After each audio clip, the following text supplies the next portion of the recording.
sendiri-sendiri. Ya, Q1, Q2, Q3, Q4. Paling tinggi Q1. Ya, ada lagi yang tinggi top tiers. Jadi 10 yang tertinggi dari masing-masing Q tadi. Dan itu masing-masing apa masing-masing dari kelompoknya itu sendiri-sendiri. Ya, misalnya pulmonary itu ada sendiri, top tiers-nya, infeksi ada sendiri, top tiers-nya sendiri-sendiri gitu. Ya. Dan ini untungnya di UNER itu kalau Anda sudah publikasi nanti dapat insentif, bisa dapat insentif publikasi. Itu nanti melalui dari staf yang punya akunnya. Seperti kemarin Dokter Yovita itu di penelitiannya Dokter Yovita itu tentang neutrofil elastase pada PPOK. Pembimbingnya Prof. Amin. Terus kemudian ada mahasiswa S1 nuliskan TK-nya beliau. Jadi bab 2-nya ditulis sama mahasiswa itu. Diambil dari penelitian itu. Terus kemudian disubmitkan. Saya diminta jadi koresponden author. Alhamdulillah publish. Saya ajukan insentifnya, dapat uang, saya bagi. Lumayan. Gitu. Nah, dokter pasti yang banyak publikasinya. Karya-karyanya dipublikasi banyak. Nanti boleh sharing. Ya. Q1, Q2, Q3, Q4. Ya. Ini salah satu cara untuk mencari. Misalkan contoh, saya kok nggak pede Q1, Q2 misalkan. Mau belajar dulu Q3 atau Q4 boleh. Misalkan Q3 ini. Misalkan lung cancer management misalkan. Oke, diklik. Nah, nanti dilihat. Nah, ini berarti sempat dia tidak terindeks Scopus. Yang ini Q4, ini Q3. Ya, onkologi dan respiratory medicine ini skopnya. Q itu kuartil ya, Q itu kuartil. Nah, nanti mau lihat alamat jurnal, alamat websitenya, diklik di homepage ini. Ya, misalkan ini ada yang case atau literatur review-nya tentang kanker. Selain Dokter Najib tadi, siapa ada? Ada literatur review yang tentang onkologi atau case-nya tentang onkologi. Dokter dia ya. Oke, misalkan oke. Contoh ya, ini kan dapat nih Future Medicine. Nanti ini lung cancer management, ini nama jurnalnya. Lung Future Medicine ini publishernya, penerbitnya. Jadi penerbit itu bisa punya banyak jurnal, bisa punya banyak jurnal penerbit itu.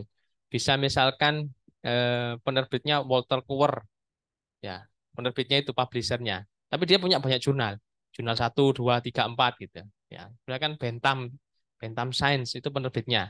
Dia punya banyak jurnal. Ya, terus ada lagi Black Wiley misalnya itu publishernya, atau Springer, ataukah BMJ, ataukah MDPI publishernya. Dia punya banyak jurnal, mengelola banyak jurnal. Tuh. Nah, tinggal dicari. Publishernya bisa predatory. Predatory itu bohong-bohongan. Jadi submit ke dia, nggak pakai di review, kan harusnya peer review ya. Peer review itu naskah yang masuk ditanyakan sama ahlinya, dikasih koreksi, kasih masukan, dikembalikan ke penulis ya melalui editornya jurnal. Perbaiki, kembalikan lagi. Kalau bagus, publikasi. Gitu. Nah, kalau predatory itu publishernya punya mengelola jurnal itu enggak dengan profesional, enggak pakai peer reviewer. Jadi dia butuh uang saja. Bohong-bohongan reviewnya, dibohongi terus kemudian dikasih koreksi sedikit, dikembalikan, kemudian dipublikasi dalam waktu singkat, suruh bayar. Gitu. Enggak profesional. Dan itu nanti ada listnya sendiri. Nanti saya tunjukkan website listnya sendiri ya. Nah, di sini contohnya ini Future Medicine ini adalah publishernya. Ya, terus kemudian di sini ini banyak jurnalnya. Ini jurnalnya banyak ini. Nah, ini jurnal contohnya jurnalnya ini banyak. Ya, ini Future Medicine dia punya banyak banyak jurnal ya, banyak jurnal. Jurnalnya banyak dan tidak semua jurnal itu terindeks. Ada yang sudah terindeks, ada yang enggak. Jadi harus kita milih. Ya, kita harus milih gitu ya. Misalkan contoh ini. Ini ada tulis impact factor kemudian open access. Ya. Nah, ini kita pelajari sini ya. Di sini ada current issue sama archive. Archive itu berarti riwayat yang sudah publikasi. Yang current issue berarti sedang isu yang baru saja terbit, yang saat ini terbit. Nah, seperti itu. Nah, kalau nanti dokter dia kepingin punya dokter dia apa? Case apa anu literatur? case report. Nah, ini dilihat di sini. Nanti ditanya sama sini, dicari author guideline, apakah dia mempublikasikan case apa enggak. Ya, karena enggak semua case. Ada yang hanya original artikel, ada yang literature review. Ya, literature review itu termasuk systematic review. Termasuk systematic review sama meta analisis itu jadi satu di situ. Ya. Terus kemudian kalau ada case-nya, nah nanti baru ditanya template-nya seperti apa. Template-nya seperti apa, guideline for author seperti apa. Paling enak setelah itu cari contoh yang sudah dipublikasi. Ya, coba kita cari ya. Ini literature review. Ya, coba kita buka aja. Itu systematic review, meta analisis.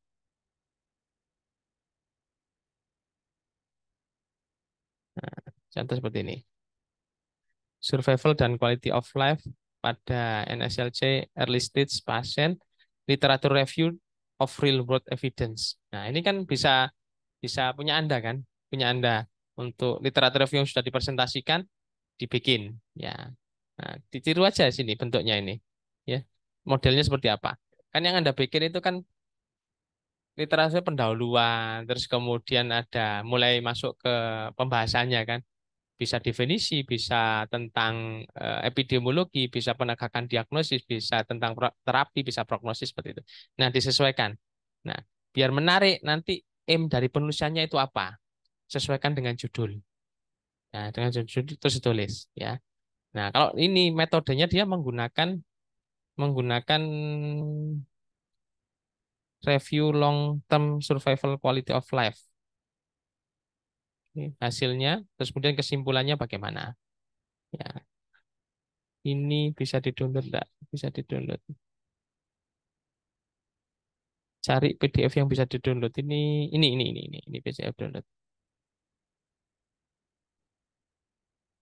Nah, seperti ini. Kan di sini kan tahap satu itu ada kewajiban untuk journal reading, betul? Journal reading kan 6.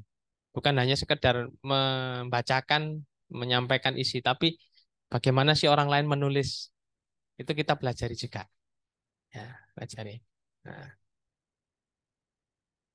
nanti menampilkan tabelnya bagaimana, cara menulisnya bagaimana, ada metode, outcome, terus cara strategi penulisan hasilnya bagaimana. Ini systematic review kalau ini. Ditulis seperti ini, ditulis menjadi beberapa tabel. Biasanya tabel yang diizinkan itu 3 sampai 4, maksimal mungkin 6. Figurnya 2 sampai 4 itu, ya. Kalau bikin tabel jangan hanya sekedar ngopi dari tempat orang lain, tapi Anda rangkumkan. Rangkumkan. Kalau systematic review mesti merangkum dari banyak penelitian seperti itu. Nah, seperti ini. Kemudian di ada diskusi, kemudian ada konklusi, ya ada kesimpulan, ya ada kesimpulan, terus kemudian ada future perspective atau future implication, ya biasanya sering ditanya ini, Anda tulis, ya mungkin nanti buat yang selanjutnya yang baru, kalau membuat bisa niru seperti ini, belajar dari yang sudah dipublikasi seperti apa, terus nulisnya seperti ini. Terus kemudian kadang minta summary point, kesimpulannya apa, poin-poin, intinya apa. Ya, itu dibikin. Kan waktu Anda bikin TK kan tidak ada, poin-poinnya tidak ada. Tapi Anda sudah tahu isinya yang Anda bikin, kemudian Anda bikin summary-nya apa, poinnya apa dari TK-nya tersebut. Atau case-nya tersebut mengangkat apa sih. Ya, bikin situ. Ya. Ini ada tambahan kadang supplementary data, author kontribusi. Ya, dari penulis tadi kan banyak tuh penulisnya. Kontribusinya apa saja? Oh, ini bagian nulis, ini bagian bagian review, ini bagian proofreading, ini bagian apa gitu ya. Acknowledgement ini terkait dengan ucapan terima kasih biasanya. Terima kasih jangan ucapkan kepada yang ada di dalam autor, ya, bukan autor. Jadi kumpulan autor, para autor yang nulis ini mengucapkan terima kasih kepada dekan misalkan, kepada rektor, kepada direktur misalkan, kepada siapa gitu ya. Misalkan seperti itu. Ya. Atau kalau case mengucapkan terima kasih kepada pasiennya, keluarganya, perawat yang sudah merawat, misalkan seperti itu boleh. Ya. Kemudian finansial, kalau ada pendanaan, ada etik, ya kalau penelitian biasanya ada etiknya. Tapi kalau ini literatur review enggak ada etik enggak apa-apa. Kemudian apa? Referensi. Referensi pakai Mendeley, wajib pakai Mendeley. Nanti tahap satu ada waktu masuk ke sini tak ajari Mendeley. Harus bisa. Sudah bisa semua Mendeley? Belum. Nanti harus bisa. Mendeley harus bisa. Yang senior-seniornya sudah bisa semua atau ada yang belum? Ada yang belum bisa? Ada yang belum bisa. Tidak apa-apa. Kalau belum bisa kita belajar lagi. Tidak kita marahin. Tapi kita ajari biar bisa. Karena itu akan berguna sampai akhir nanti karya akhir Anda. Saya dulu menyesal. Waktu itu saya belum kenal Mendeley. Mendeley itu citation manager. Nggak tahu saya dulu. Menyesal saya sampai akhir nggak ngerti. Ngertinya baru setelah waktu mau nulis publikasi karya akhir saya itu. Baru oh ternyata ada Mendeley. Saya pakai itu. Gitu. Nah, saat ini saya ingin Anda semua nanti Mendeley bisa. Kalau mau EndNote boleh tapi berbayar kan. Zotero boleh, reference manager boleh. Tapi yang paling sering kita pakai ya Mendeley. Silakan download. Nanti kapan kita ajari yang baru. Mungkin yang senior-senior lupa mau ikut ikut lagi enggak apa-apa ya. Karena nanti itu berguna terus ya, berguna. Kenapa perlu menggunakan citation manager? Biar gampang, betul. Karena satu jurnal dengan jurnal yang lain, cara mensitasi, cara penulisan referensinya itu bisa beda. Yang satu menggunakan Harvard, satu menggunakan Vancouver, satu menggunakan Chess. Yang di sini menggunakan Chess. Chess itu setelah titik pangkat, angka pangkat tanpa kurung, tanpa bracket. Angkat titik dulu, baru nilainya, baru numeriknya. Di referensi daftar pustakanya, nomor satu itu yang pertama kali muncul di lembar pertama, yang kata-kata pertama, itu akan muncul. Dan kalau dibikin manual, wangel, sulit. Saya sudah pernah dulu, masih manual dari semester 1 sampai lulus itu manual. Gitu, sulit. Gitu. Tapi kalau menggunakan citation manager, kita tinggal masukkan. Gitu. Ya. Anda submitkan di jurnal lain, Anda sudah di sini bikinnya kan pakai CES, presentasi CES. Kemudian Anda mau submitkan di jurnal yang lain, yang di sini misalkan menggunakan apa ini? Nah, ini menggunakan apa ini? Kelihatan ya? Nomor ada bracketnya. Menggunakan apa? Vancouver ya. Menggunakan Vancouver. Ya, Vancouver itu nomor tetapi ada bracketnya. Setelah bracket baru titik. Nah, kita salah nuliskan ini nggak sesuai guideline for author, langsung di reject bisa sama editornya. Dikembalikan. Tolong diperbaiki dulu. Dia belum baca konten tuh. Baru melihat penulisannya gitu ya. Nah, kalau Anda manual, wangel. Kalau menggunakan citation manager tinggal ganti, tinggal klik citation type-nya, oh ganti. Ya, ini menggunakan yang tadi Chess ubah jadi Vancouver misalkan seperti itu. Jurnal yang lain menggunakan Harvard misalkan. Ya, Harvard pakai nama titik koma tahun atau et al tahun gitu. Ada seperti itu ya. Sendiri-sendiri tergantung dari jurnalnya. Ya, referensinya yang Anda pakai jangan lupa. Seringnya TK kita itu pakai referensi Indonesia. Yang itu ndak ada cantolannya di website. Itu seringnya langsung di reject. Di jurnal itu ada tim yang melihat referensinya dan dicatat referensinya berapa banyak. Referensinya yang bisa diakses online berapa, yang tidak bisa diakses berapa. Citasinya yang berasal dari jurnalnya dia sendiri itu berapa? Jadi jurnalnya ini. Misalkan ini jurnal apa tadi yang eh, lung cancer management. Ada enggak yang disitasi sama dia? Kepentingannya apa? Meningkatkan citasi dia. Gitu. Nah, nanti di sini kita wajibkan untuk mensitasi satu naskah yang sudah publikasi dari yang sudah sebelumnya, dari staf yang sudah sebelumnya. Misalkan dokter dia onkologi, ya nanti cari yang punya Prof. Laksmi, dokter Ana, dokter Farah yang sudah publikasi di Scopus mana cari. Ya, saat ini kita sedang membuat namanya website Publish Pulmo belum lengkap. Nanti semua yang sudah publikasi kita masukkan situ, jadi nyarinya gampang. Itu ya, tinggal download di situ, citasi masukkan di Mendeley, diambil citasi. Satu. Yang kedua, mensitasi naskah yang terbit di jurnal respirasi.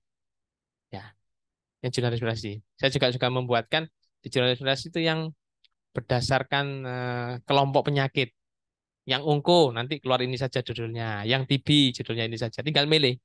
Gitu. Kalau saya punya bimbingan mahasiswa atau mahasiswa satu atau BDS, kalau lagi nulis gini, saya carikan, saya kasih ini, saya kasih silangan disitasi. Naskah saya sendiri yang sudah dipublikasi di Scopus, sama yang ada di jurnal spasi, meskipun bukan nama saya, tapi yang satu tipe, kasihkan, biar disitasi. Gitu.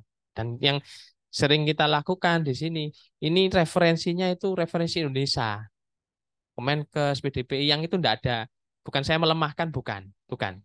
Tapi kalau di submit nanti orang editor itu tanya, ini mana referensi online-nya bisa diakses enggak? Kan orang ingin mau baca kan, referensi baca kan gitu.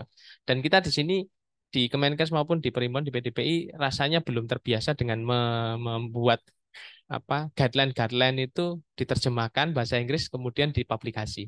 Beda dengan guideline-guideline di luar, misalnya di Jepang, misalkan di Singapura atau Malaysia gitu, itu dia punya guideline nasionalnya dia, lokalnya dia, ditulis tuh, dipublikasi.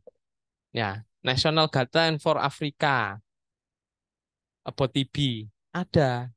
Kalau di sini belum, di apa Kemenkes sama di RDP belum gitu. Nah ini nanti kalau Anda mensitasi, ya itu bisa jadi waktu disubmitkan itu ditanya gitu. Jadi bisa jadi waktu Anda nulis di TK sini atau case-nya Anda tulis, tapi waktu Anda ubah jadi sini itu bisa Anda ganti. Anda hapus, Anda ganti. Itu referensinya ya gitu. Dan ini kalau bisa referensinya tadi sitasi ya terkait dengan sitasi. Usahakan mensitasi dari punya dia. Satu paling enggak. Dia akan membuat list itu yang saya bilang tadi. Terus kemudian tahun sitasinya, tahun publikasinya. Ya, kalau bisa 5-10 tahun terakhir, jangan lama banget. Kan kita googling kan, ketemu oh judulnya wis mirip seperti ini, ambil. Citasi, masukkan di sini referensinya. Pas dilihat tahunnya oh lama. Sama editornya suruh ganti. Ada seperti itu. Jadi lebih baik kita pakai sudah 5-10 tahun ya, yang bisa yang bisa diizinkan. Kemudian jumlah referensinya ya kita lihat di situ di guideline for author-nya mengizinkan sampai berapa. Nah, ini sampai 57 ya. Jangan terlalu sedikit, jangan terlalu banyak ya. Misalkan terlalu sedikit berapa? 10. Ya jangan, terlalu sedikit. Ya, kurang kaya isinya dari hanya referensi itu. Ya. Ya paling enggak Anda bikin 20-30 itu sudah cukup. 20, 40 sampai 40 boleh, masih cukup. Ya, gitu. Ya, referensinya seperti itu. Oke. Nanti yang waktu Anda tulis dari manuskrip yang sudah Anda bikin, literatur review atau case, Anda ubah ke sini. Ubah itu tidak harus semuanya dimasukkan. Literatur review berapa? Berapa lembar? Dr. Doni berapa sampean? 15. Nah, kalau diterjemahkan jadi manuskrip, itu dia ada aturan ngitung word-nya berapa. Berapa kata. Yang dihitung bukan lembarnya, tetapi kata. Berapa kata. Baca di guideline for author-nya. Apakah 3.000, ataukah 4.000, ataukah sampai 6.000, atau berapa. Yang dihitung itu adalah manuskrip. Manuskrip biasanya itu ada aturan IMRAT namanya. Introduction, kalau penelitian ya, method, kemudian result, kemudian diskusi, konklusi kalau penelitian. Tapi kalau TK biasanya ya sudah Anda ambil introduction-nya terus kemudian baru isinya. Isi jangan lupa terakhir konklusi. Ya, kadang bisa ditambahkan limitasi, keterbatasan. Ya, keterbatasan dari penulisan Anda misalkan seperti itu. Ya, dan Anda tambah tadi future implikasi. Ya, dampaknya apa sih dengan adanya Anda tulis seperti ini? Seperti itu. Ya. Oke. Oke, ada pertanyaan? Ada pertanyaan? Oke, kira-kira yang sudah punya 2 TK angkat tangan? Oke, nanti ditulis, ditulis ya. Dr. Najih minta tolong ditulis apa diketik? Diketik aja. Diketik, nanti saya dikirimi mau di Google Drive boleh. Ya Google Drive aja, pakai spreadsheet gitu, nulis masing-masing. Ya nanti ditulis nanti saya baca. Tulis judulnya, nama Anda sama nama pembimbing. Ya, itu. Naskahnya Anda pegang, siapkan. Ya, sama case-nya nanti jenisnya. Ini yang case, ini yang literatur review. Bedakan tab-nya sendiri-sendiri. yang case sama ini. Nanti outputnya Anda mau ini mau bikin lomba, yang ini mau bikin di Sinta, yang ini mau dibikin Scopus gitu. Kalau saran saya masukkan Scopus semua. Karena apa? Anda nulis manuskrip ya, jadi letter review terus kemudian jadi manuskrip itu kan sama-sama bahasa Inggrisnya gitu loh. Sama-sama bahasa Inggrisnya, ya kan? Di sini ada yang literatur reviewnya systematic review. Dokter, ya Ibrahim ya. Judulnya apa sama Dokter Anang ya kemarin ya. Nah, apa judulnya? Oke, Bioma. Sudah maju ya, sudah maju. Nah, itu bagus tuh. Pengalaman kan, Dokter Ibrahim sudah pengalaman yang sebelumnya kan sama Prof. Taha itu kan. Nah, itu dimasukkan nanti. Ya, kalau ada kendala, ya nanti komunikasi. Ya, systematic review ya, berarti pakai bias.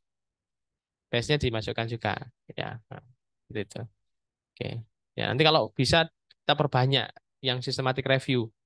Ya, nanti kita lanjutkan. Mungkin Dokter Ibrahim bisa nanti sharing pengalamannya. Kalau perlu kita ngundang siapa yang ahli gitu. Buat review untuk menuliskan. Bukan hanya literatur review saja.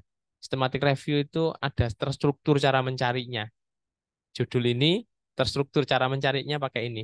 Kalau orang lain menggunakan judul ini dengan metode ini, hasilnya sama nanti systematic review-nya.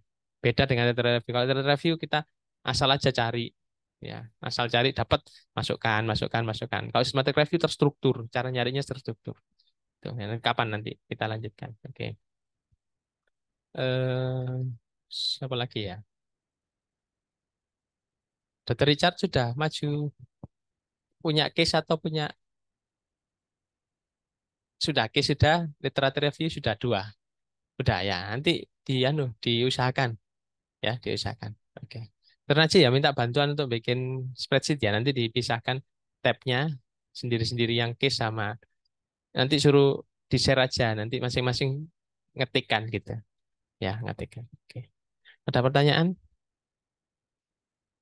Oke, contoh praktek siapa ya yang punya siapa yang sedang bawa literatur review sekarang? Dokter Billy tah ya, Dokter Billy. Coba ini aja ditampilkan di sini kita lihat sama-sama. Ya ini basic pengantarnya. Kalau ada pertanyaan boleh ya tanya ya. Ya, coba Dokter Billy kita lihat judulnya apa Dokter Billy? Ada dua. Satu aja dulu, satu dulu. Ya, ya, ya.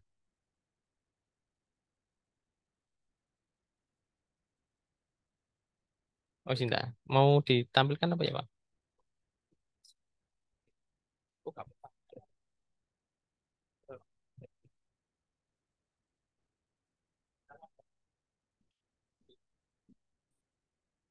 Oke, oke. Ya, baik.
Ini sebagai gambaran Mesothelioma maligna.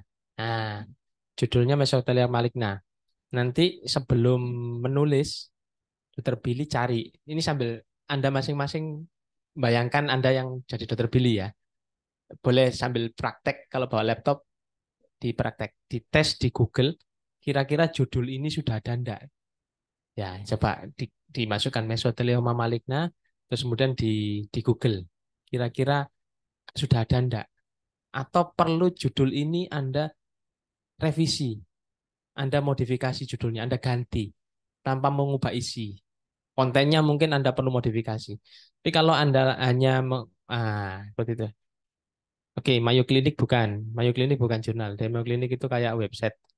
Kayak kalau di Indonesia itu Halodoc gitu loh, tapi dia yang ilmiah ya. Cari yang ada yang jurnal.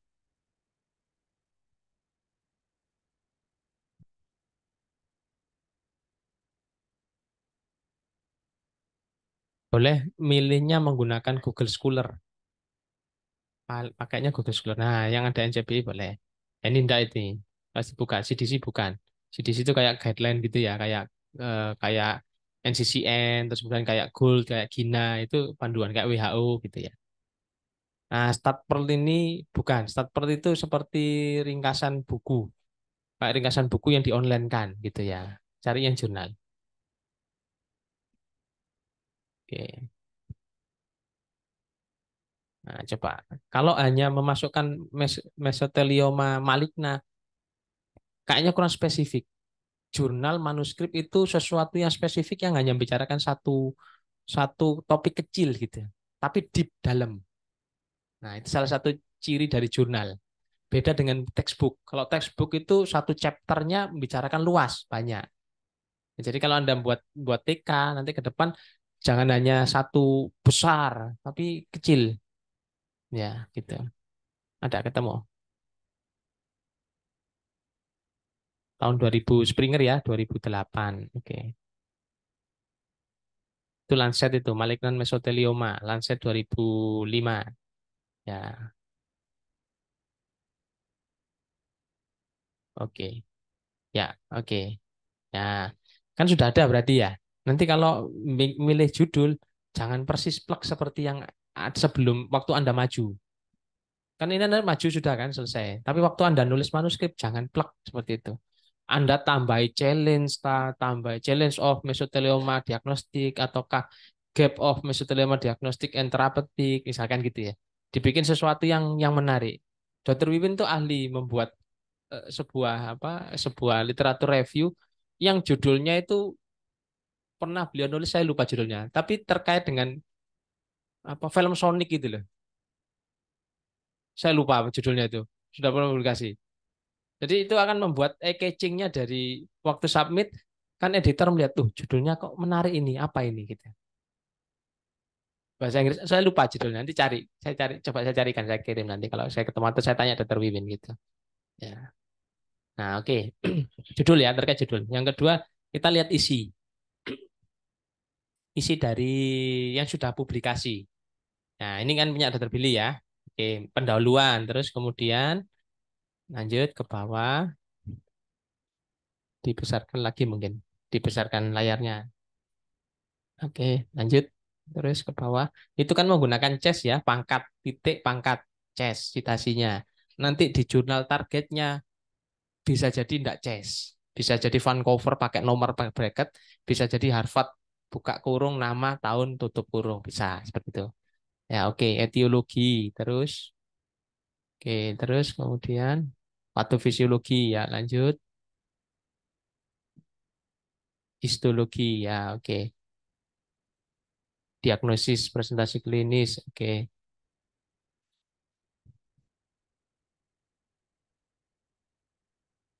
Ya, oke, ada gambar ya. Ada tabel, oke. Gambar dan tabel biasanya ngambil saja atau merangkum. Ngambil, ngambil ya. Ngambil ya, oke. Kalau bisa Anda merangkum boleh ngambil dari jurnal sana ini rangkum ini nanti dikasih citasi sendiri-sendiri dan suatu tabel boleh. Gitu. Nah, lanjut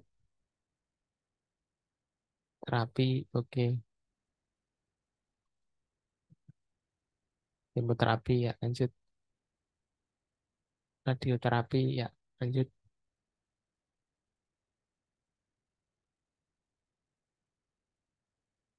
Ya, oke, ringkasan. Terus kemudian daftar pustaka. Ya, oke. Sekarang kita buka yang jurnal. Ini penulisan dari kita, dari PPDS ini, cara penulisan TK yang seperti ini. Ya, kita lihat orang luar bagaimana menulis sebuah literatur review. Ya, sebuah TK, tinjauan pustakaan. Ya, ini review kan? Itu judulnya review. Ini ditutup aja, ada berbeda. Itu, itu yang ada silangnya itu Welcome to Acrobat. Nah, oke. Besarin dikit biar kelihatan pelan. Nah, seperti ini. Malignant mesothelioma. Nanti namanya itu Alster diganti. Ya, terpilih belakangnya siapa pembimbingnya. Ya, nanti minta kesepakatan dengan pembimbing. Ya, kemudian ada address, ada nanti template-nya biasanya disiapkan itu di jurnal apa itu? Biomed Central ya. Jurnalnya bukan. Biomed Central itu publishernya itu Orphanet tadi itu apa itu atasnya? Orphanet Journal of Rare Disease. Itu nama jurnalnya. Orphanet. Ya, itu PubMed Central itu publishernya, penerbitnya dengan status open access. Ya, open access. Ya, lanjut abstrak. Nah, waktu Anda membuat TK itu kan tidak ada abstrak. Membuat case tidak ada abstrak.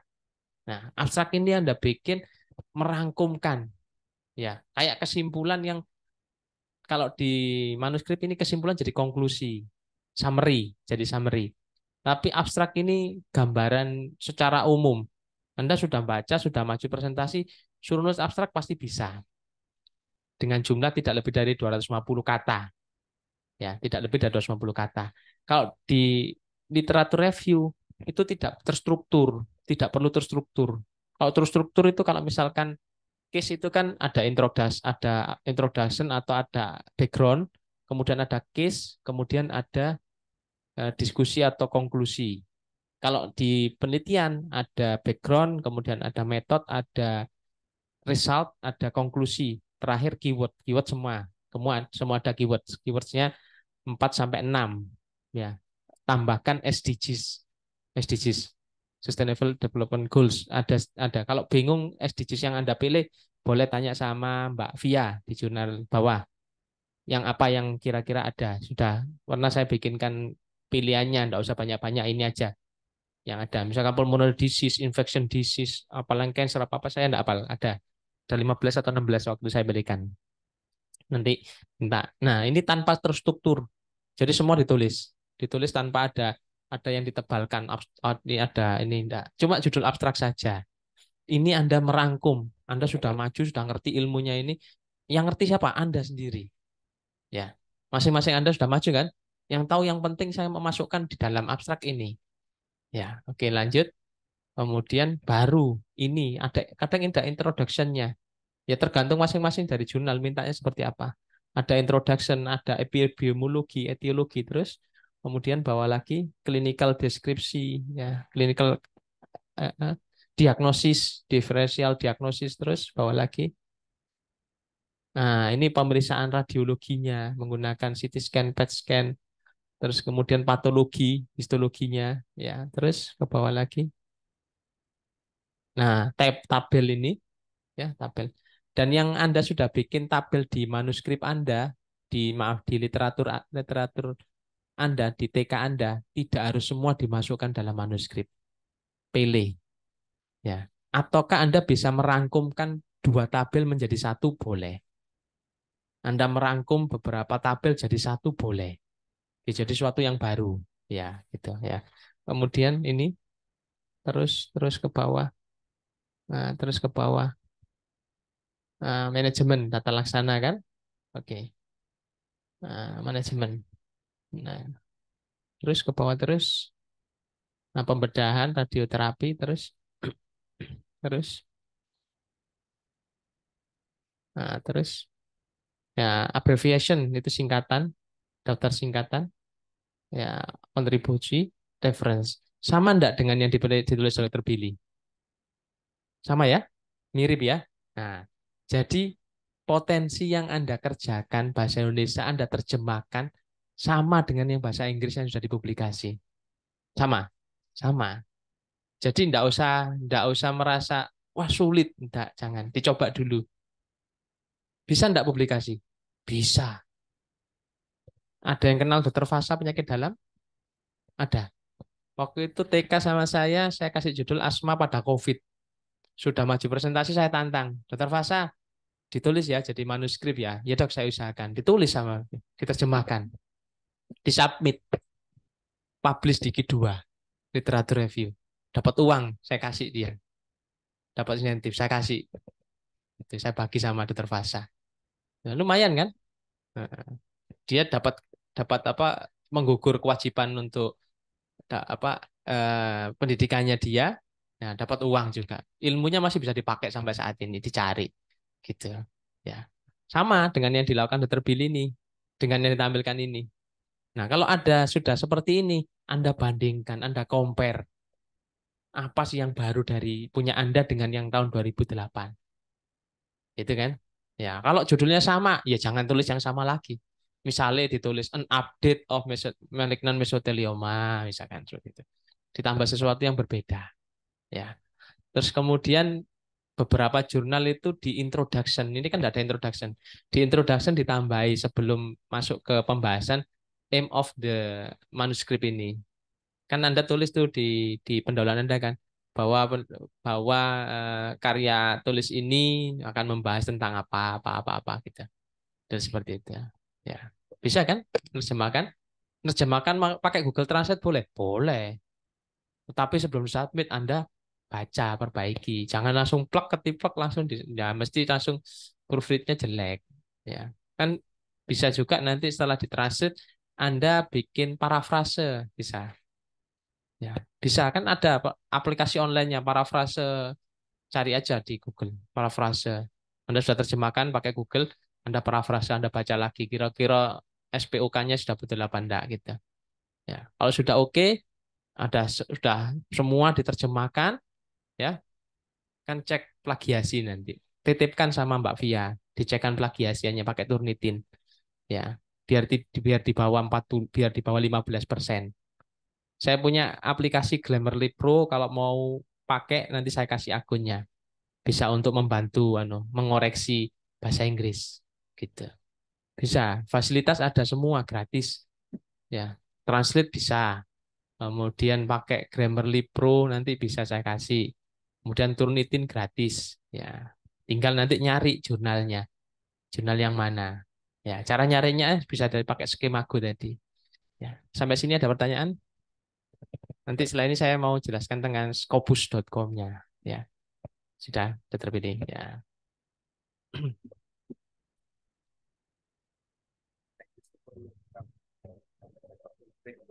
Pertanyaan bagus, proofread.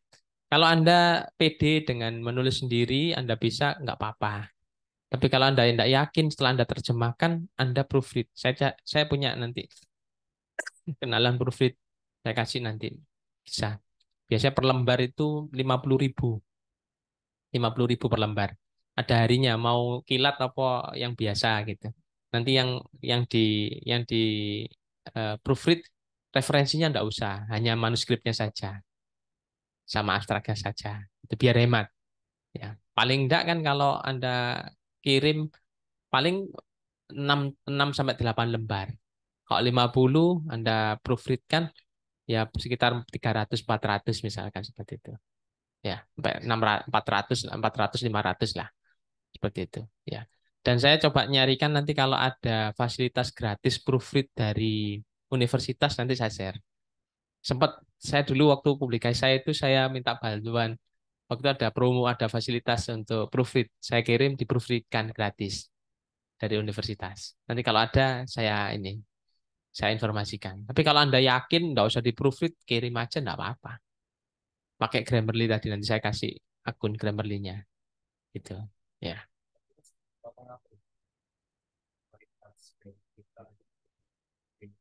Iya, itu di review nanti kan submit, editor melihat, editor tertarik enggak dulu. Editor tertarik, tertarik satu mungkin keterbaruan, yang kedua scope-nya cocok enggak dengan jurnal yang di tempat submit. Oke, kalau oke dilanjutkan ke dikirim ke reviewer, reviewer luar yang ahlinya di bidang itu dikirim. Ya, reviewer itu bisa kasih komentar, masih banyak komentar termasuk bahasa Inggris. "Oh, ini bahasa Inggrisnya jelek ini misalkan seperti itu. Ya, kan kalau di proofread sudah langsung apa reviewernya enggak akan kasih komentar itu. Gitu. Dan ada jurnal yang ngasih ngasih ngasih ini rekanannya, silakan di proofread di sini gitu. Ada untuk menjaga kualitas yang dipublikasi kan gitu bahasa Inggrisnya. Bisa seperti itu. Ya. Kalau nanti sudah dapat review dari reviewer, biasanya dua atau tiga reviewer dikembalikan ke kita, kita revisi perbaiki. Bisa bahasa Inggrisnya, bisa cara penulisannya, bisa klarifikasi butuh menambahkan macam-macam gitu. Ya, oke. Ya.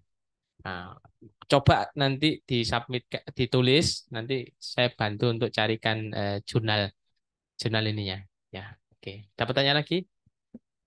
Oke, kita masuk ke Scopus ya. Mungkin ini terakhir Scopus ini. Buka, buka. Saya ya, stop dulu ya. Ya, Scopus.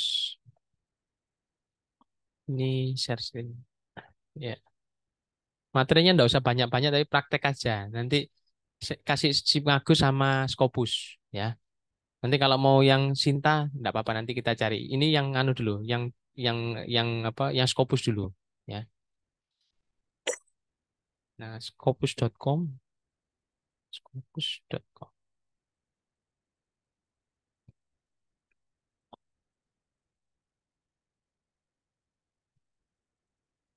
Nah, ini bisa cari di sini source. Kalau di sini author ini cari publikasinya. Kalau source ini cari jurnalnya. Nah, ini bisa cari subjek area atau title-nya. Kalau title-nya Anda sudah tahu jurnalnya apa namanya, Anda boleh cari title-nya. Kalau mau subjeknya berdasarkan apa? Apa misalkan pulmonary, sama kayak yang tadi, sama si Magu tadi sama ya.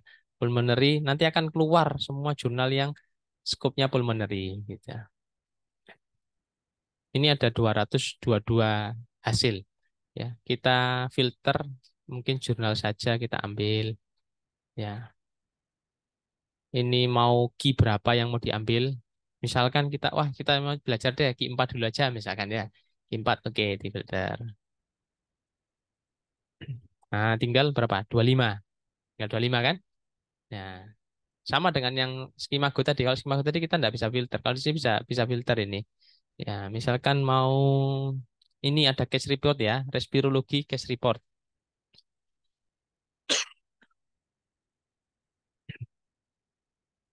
Nah, ini respirologi case report. Coverage-nya ini Anda lihat, Scopus coverage years from 2013 to present. Nah, ini yang penting. Ya, yang tadi kan pakai gambar ya, yang skema Go tadi kan gambar warna ya, pakai warna. Ki berapa? Kalau di sini dilihat ini, dia masih berlaku apa enggak? Karena bisa jadi tidak berlaku. Atau dia pakai koma-koma tahun antara ini sampai ini berlaku, setelah itu kosong, habis itu berlaku lagi bisa. Penerbitnya, publishernya Wiley Blackwell, ini terpercaya lah. Kalau publishernya Wiley ini terpercaya lah ya. Ya kalau publishernya yang terkenal gini biasanya terpercaya. Springer, terus kemudian Blackwell, terus kemudian MDPI banyak lah nanti bisa cari. Ya mungkin pekan depan atau bulan depan kita carikan untuk apa predatorinya. Ya. Nah, di sini tinggal cari nanti respirologi case report ya di googling. Kalau yang tadi punya Skimago ada home-nya, klik home-nya nanti buka. Kalau di sini enggak ada, setahu saya enggak ada. Buka. Nah, ini respirasi case report Wiley Online Library.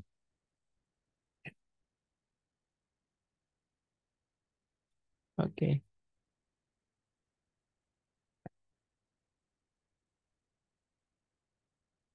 Sudah terpilih ada case di bawah. Ada. Ada. Oke, bagus. Oh, Bang Kohar. Oh, iya, iya.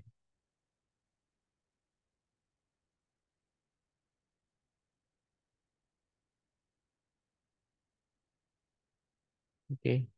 Nah, ini kan punya APSR ya. Respirology Case Report APSR ini.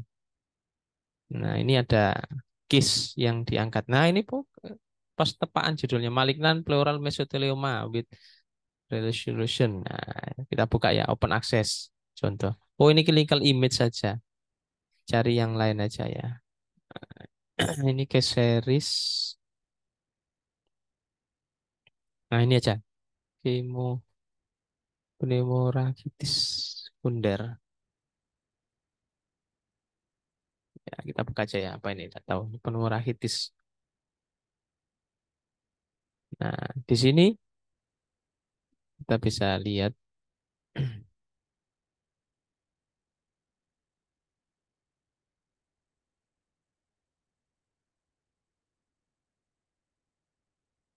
Nah, ini case report. Ini penulisnya. Nanti afiliasinya Anda tulis. Afiliasi tidak usah ditulis. Residen tidak usah. Langsung aja Pulmonary Department of Pulmonology and Respiratory Medicine, Faculty of Medicine, Universitas Airlangga. Bukan Airlangga University, tapi Universitas Airlangga. Ya, ditulis. Ya, tidak usah dibedakan ini staf, ini residen, tidak usah. Tidak perlu dipisahkan. Terus departemen aja, satu aja. Ya. Ya. Ini korespondensinya nanti biasanya pembimbingnya, Anda sebagai first authornya, ya pembimbingnya nanti ditulis di emailnya siapa, terus kemudian abstraknya. Abstrak itu ada yang terstruktur, tidak terstruktur. Ini unstruktur, ini tidak terstruktur. Jadi dibikin seperti dengan yang manuskrip tadi. Keyword jangan lupa, ini ada 4 sampai 6 ya. Introduction ya, case introduction, pendahuluannya tidak banyak kan ini. Ini citasinya sama dengan punya kita, CES ya, pangkat. Ya, titik, kemudian nomornya. Kemudian case-nya, kasusnya. Sama enggak dengan case yang Anda bikin? Sama kan? Sama ya. Case-nya apa? Laki-laki, 25 tahun, dengan apa-apa-apa. Nanti tinggal menerjemahkan yang Anda punya. Ya. Nah, tapi tidak usah lengkap-lengkap. Kalau di sini kan lengkap sekali, termasuk apa riwayat pemantauan hariannya gitu ya. Kira-kira itu penting enggak dalam penampilan di manuskrip? Kalau penting, cantumkan dengan Anda ubah polanya yang menarik, tampilan figurnya yang menarik. Tapi kalau dirasa enggak penting, ya sudah enggak usah dicantumkan. Ya, kepentingannya itu kan kalau di sini untuk menjelaskan, mempermudah pemahaman gitu ya. Tapi kalau di sini enggak perlu ya enggak usah. Kemudian case-nya apa? Baru nanti ini ada tambahan literatur review-nya ya. Dia menggunakan metode ditambahi ya. Hasilnya seperti ini, ada gambar-gambarnya. Ini dia menyantumkan literatur review terkait dengan kasus yang tadi. Kalau di sini kan enggak ya, enggak pakai tulisan literatur review, tapi ya kita di diskusinya kan menyampaikan literatur review-nya ya. Kemudian diskusi, kemudian ada konklusi kesimpulannya ya, kesimpulannya di sini. In conclusion ini, nah, kesimpulannya. Ya, terus kemudian ikuti aja petunjuknya, apakah minta autor kontribusi konflik. Ini biasanya mesti ada ini, kontribusi dari masing-masing penulis itu apa saja. Ya, kemudian COI, conflict of interest. Ya, kemudian data availability, ethics statement. Ya, kalau case inform consent tanda tangan. Kalau Anda bikin case jangan lupa minta tanda tangan pasien. Punya template-nya, tanda tangannya. Enggak, dan bikin aja template-nya. Cari template, bikin tanda tangan template-nya. Ya, template-nya sama aja bahwa saya bertanda tangan nama ini, siap untuk apa kasus saya diangkat menjadi laporan kasus dan dipublikasikan tanpa menyebut nama identitas gitu. Ini kemudian ORCID bisa ditampilkan. ORCID sudah tahu, ORCID. Ada yang sudah punya ORCID? Yang punya angkat tangan? Sudah punya? Punya, ini ada yang punya? Sudah. Sudah ada yang punya. Ada yang belum punya? Yang belum punya daftar. Tidak apa-apa, nanti pertemuan selanjutnya bikin ORCID. Kalau ada yang sudah bisa, ngajari yang belum boleh daftar ORCID. Ya, ORCID itu kayak nomor nomor KTP-nya peneliti gitu. Nomor penelitinya apa nomor nomor identitasnya penulis autor. Ya, ORCID gratis kok. Daftarnya gratis. Pakai email Gmail boleh, pakai email institusional boleh. Ya, daftar ORCID. Nanti akan keluar dapat nomornya gini. Ya, nomor nomor spesifik ya. Dan ini bisa daftar dua, satu nama daftar dua tergantung emailnya beda bisa. Ya, jadi ingat-ingat satu nomor saja ya. Kemudian referensinya ya. Ini sampai 12. Ya, nanti Anda lihat ini tahun berapa ini 94, 2021. Kalau bisa yang terbaru 2019. Nah, ini beberapa reviewer itu iseng.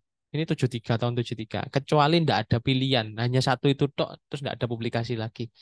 Atau itu yang original, yang pertama kali. Ya terpaksa itu diambil gitu. Ya. Oke. Ya, udah seperti itu sih. Nah, sama ya dengan yang Anda bikin kan. Tapi yang Anda bikin itu kan banyak. Anda rangkum jadi sebuah seperti yang ada di sini dengan batasan jumlah kata ya 3.000 atau 4.000, bikin 4.000 lah. Ya, jangan lebih dari 6.000. 4.000 dan 6.000 masih boleh ya. Gitu. Tampilkan gambar, tampilkan teks yang tabel yang penting ya. Dan jangan lupa figur itu pilih yang bagus ya, resolusinya yang bagus. Karena mesti nanti di di review kalau jelek suruh memperbaiki. Misalkan pakai foto, seret di foto sekunder kan jelek. Kalau bisa minta daikomnya ke radiologi, daikomnya gambar gambar aslinya. Bisa bisa atau gambar PA-nya minta ke teman PA bisa bisa itu ya gitu ya. USG-nya misalkan seperti itu, jangan USG sudah di print di foto, nah itu bisa bayang nggak bagus gitu, resolusinya turun kan gitu ya. Biasanya tabel bentuknya seperti ini, nggak ada garis yang apa vertikal, hanya horizontal saja biasanya begitu. Ya monggo silakan kalau ada pertanyaan, ada diskusi.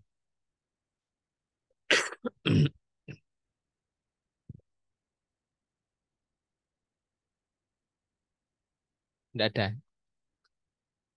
Scopus ya. Yang ada batasan itu kalau S3 minimal Q3. Nggak boleh Q4. Kalau yang untuk PPDS itu bebas berapapun. Itu. Ya.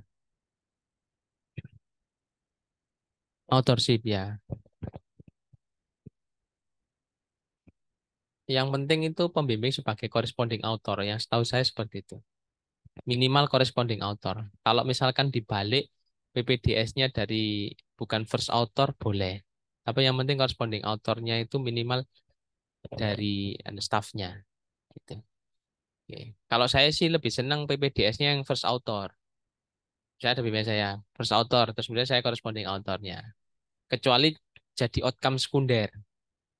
Misalkan Anda sudah publikasi nih, kemudian masih ada dummy tabel datanya kan, saya olah sendiri, terus kemudian saya first author, Anda jadi secondary author atau yang selanjutnya, monggo kesepakatan aja itu, kesepakatan. Tetapi nama PPDS masuk di situ. Dan tidak harus ada tulisan wajib harus first author, setahu saya tidak ada. Tapi wajib pembimbing corresponding author. Sebaiknya, sebaiknya. Tidak wajib, sebaiknya. Tapi yang wajib adalah pembimbing minimal corresponding author. Kalau pembimbing jadi first author dan corresponding author boleh. Tapi lebih baik PPDS-nya mahasiswanya itu first author.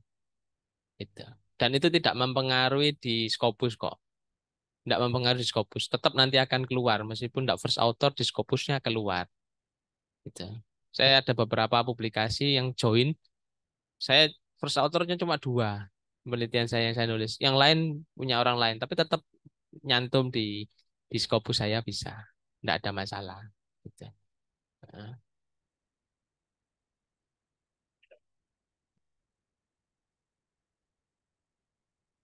Hmm, itu kepentingan untuk bukan untuk kepentingan untuk kum naik pangkat biasanya. Itu persen untuk penghitungan kum biasanya untuk staf biasanya. Kalau untuk publikasi ndak masalah itu. First author atau corresponding author kalau dihitungan kum dari dikti itu 40-40 kalau ini. Setahu saya seperti itu. Kalau cuma berdua ya. Nah, gitu.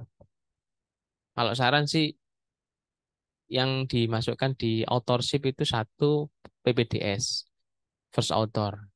Ya, saran saya seperti itu, first author. Yang nanti kemudian saya pembimbing. Ya, terus yang kedua, corresponding author harus pembimbing. Tambahan nama yang lain kesepakatan. Misalkan nanti publikasi, yang tadi mesotelioma, pembimbingnya siapa? Dokter Win. Nah, nanti apakah dibolehkan tuh nama yang lain masuk, misalnya Dokter Wiwin, dokter siapa lagi yang waktu itu nguji ngasih masukan, ya kan itu juga mengimprove naskah Anda. Boleh dimasukkan, boleh. Kesepakatan aja legowonya dari tim itu. Nggak merugikan kok, nggak merugikan, nggak mengurangi dari apa yang pertama, nggak mengurangi komponen itu, gitu. Saya lebih senang banyak, karena apa? Kalau yang banyak saya punya naskah, saya cuma berdua sama dokter Billy. Ya, kepentingan untuk mensitasi naskah saya hanya cuma berdua. Kalau saya berlima gitu, kan masing-masing punya kepentingan biarin disitasi kan, gitu. Disitasi dibaca banyak orang, disitasi bisa naik tuh masing-masing kan, sendiri-sendiri ininya. Dan manfaatnya sendiri-sendiri. Kalau saya enggak apa-apa ya masukkan. Sepenting ada kontribusi dan legowo authorship-nya itu. Jangan sampai publikasi nanti. Memang ada kasus itu yang first author nggak ikut nguji, pernah ada kasus itu. Nggak ikut nguji, nggak ikut apa membimbing, tiba-tiba nanya, Bu sampean punya Pak, Bu sampean punya punya penelitian yang belum dipublikasi. Oh ada ini, mahasiswanya nggak mau publikasi, diambil. Di first author kan sama orang itu. Dia first author, kemudian mahasiswanya ditaruh terakhir, correspondingnya pembimbingnya, gitu. Nggak etis lah ya. Nah, nggak etis. Gitu. Itu kelegoan aja, kesepakatan, diomongkan baik-baik, gitu. Ya, ya, ya. Hmm.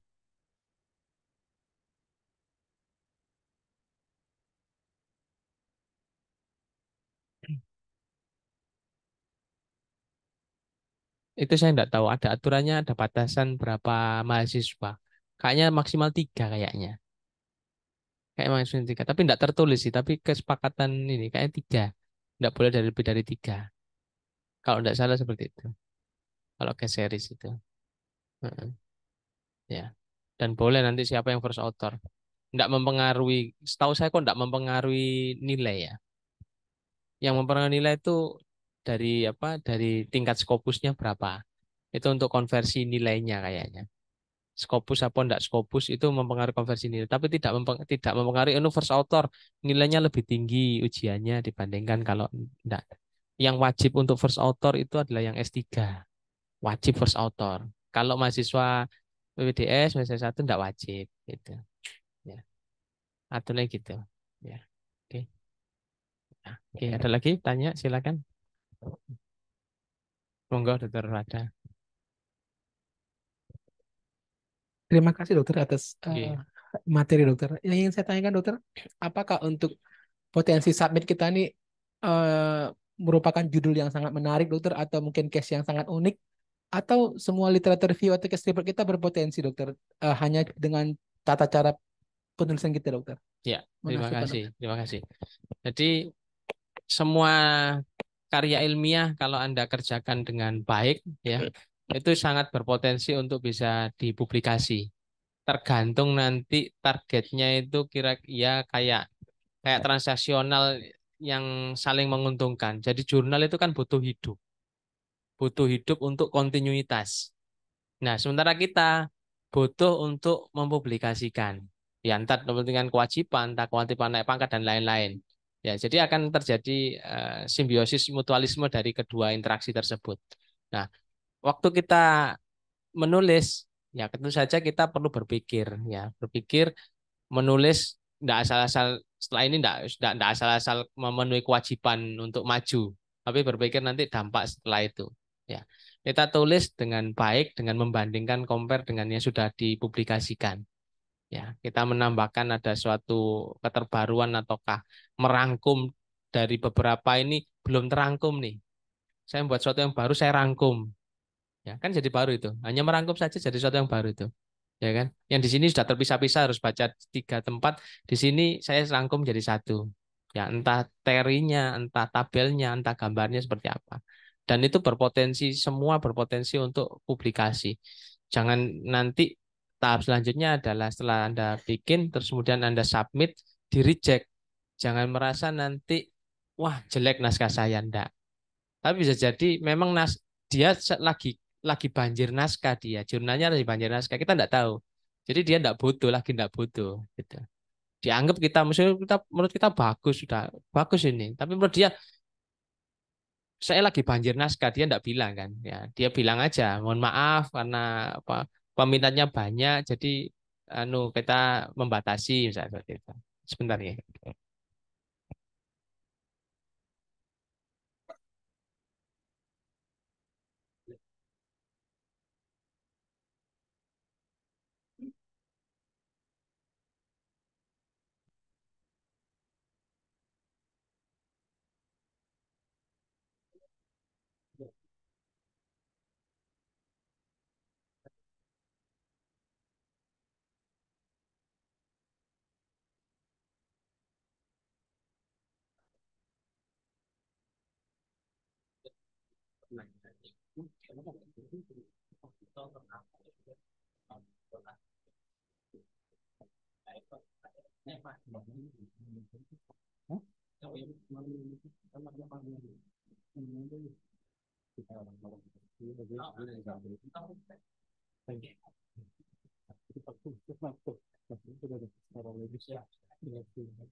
Maaf, saya lanjutkan. Jadi naskah yang sudah ada itu berpotensi untuk dipublikasi. Kalau disubmitkan di sebuah jurnal terus di reject, bisa jadi ya memang naskah kita jelek, ataukah naskah kita bagus tapi dia lagi penuh, kirim ke tempat lain. Yang ada pertanyaan lagi mahasiswa S1, Dok, kalau saya punya naskah, saya submit ke sini sama-sama ke sini sama-sama sini, boleh enggak? Idealnya enggak boleh. Idealnya enggak boleh. Tetapi di lapangan sering terjadi. Disampaikan ke sini, guideline for author-nya template-nya seperti ini. Oke, bikin seperti ini. Di sini, naskah yang sama, template-nya saja diedit, masuk sini. Yang satu masuk sini. Dilihat nih, ya, mana yang cepat ini, gitu. Ya, kan mesti ada review kan, di reject atau review. Boleh, enggak apa-apa. Saya bukan ngajarkan enggak boleh, tapi ya waste of the record lah. Di lapangan bisa terjadi, termasuk menerjemahkan dengan Google Translate, boleh, boleh. Tapi nanti jangan plek ketiplek pakai itu gitu. Ya, Anda perlu perbaiki. Ya, submit di sana modelnya gini ikuti. Submit ke sini modelnya gini ikuti. Submit ke sini modelnya ikuti gitu. Dilihat nanti mana yang kira-kira memberikan respon cepat gitu ya. Respon cepat itu ya tadi simbiosis mutualisme. Dia enggak butuh naskah, dia lagi banjir-banjir naskah, ya di reject kita. Belum dibaca isinya di reject gitu. Ya. Ataukah di sini butuh lagi butuh, butuh kok enggak ada naskah gitu kan? Kita kadang enggak tahu. Udah ini diproses sama dia percepatan karena dia ada volume yang harus dikejar kan waktu harus dikejar. Ya udah naskah Anda bisa dilanjutkan ke reviewer, reviewernya tergantung reviewernya kadang ya detail, kadang enggak detail. Reviewernya detail ya banyak koreksinya banyak. Saya pernah dapat review itu 20 review satu orang itu. Ada 3 reviewer, wah lumayan, reviewnya banyak. Nanti kita ajari kalau ada dapat review, cara balasnya gimana, rebutan letternya gimana gitu. Nanti kita ajari detail-detail gitu. Ya, nanti sampai nanti kita balas, oke sampai dapat balasan sampai publish gitu. Ya, kita bantu kawal nanti, biar nanti apa manfaat dapat manfaat ya. Syukur-syukur bisa banyak panennya banyak gitu. Ya. Dan jangan lupa sitasi tadi. Jadi biar mutualisme simbiosisnya berjalan gitu ya. Dan terima kasih Termada. Ya. Ada lagi? Mungkin ada yang sharing pernah punya pengalaman publikasi silakan. Monggo silakan. Oke, berarti selanjutnya nanti bikin Google Spreadsheet, terus kemudian tulis judul, nama Anda, nama pembimbing, jenisnya, ya, terus kemudian mulai nanti saya bantu liatin. Kita nanti komunikasi diskusi misalnya personal kelompok boleh, enggak dalam forum besar. Nanti mungkin forum besarnya kita agendakan setiap bulan aja mungkin. Tapi harapannya ada progres. Nanti bulan depan waktu kita ketemu lagi, Anda sudah progres. Konsul dok, ini kalau gini gimana? Kalau gini gitu, ya. Ya, tergantung Anda. Kalau mantau satu-satu mungkin sulit, Anda tergantung keaktifan Anda. Itu, ya. Oke, mungkin cukup. Mungkin ada lagi tanya. Sampun, mudah-mudahan bermanfaat. Saya mohon maaf kalau ada kurang-kurangnya. Nanti diagendakan lagi ya, data nasi ya. Mungkin Senin siang gini aja. Ya. Oke. Bila tahu kalau Assalamualaikum warahmatullahi wabarakatuh. Terima kasih.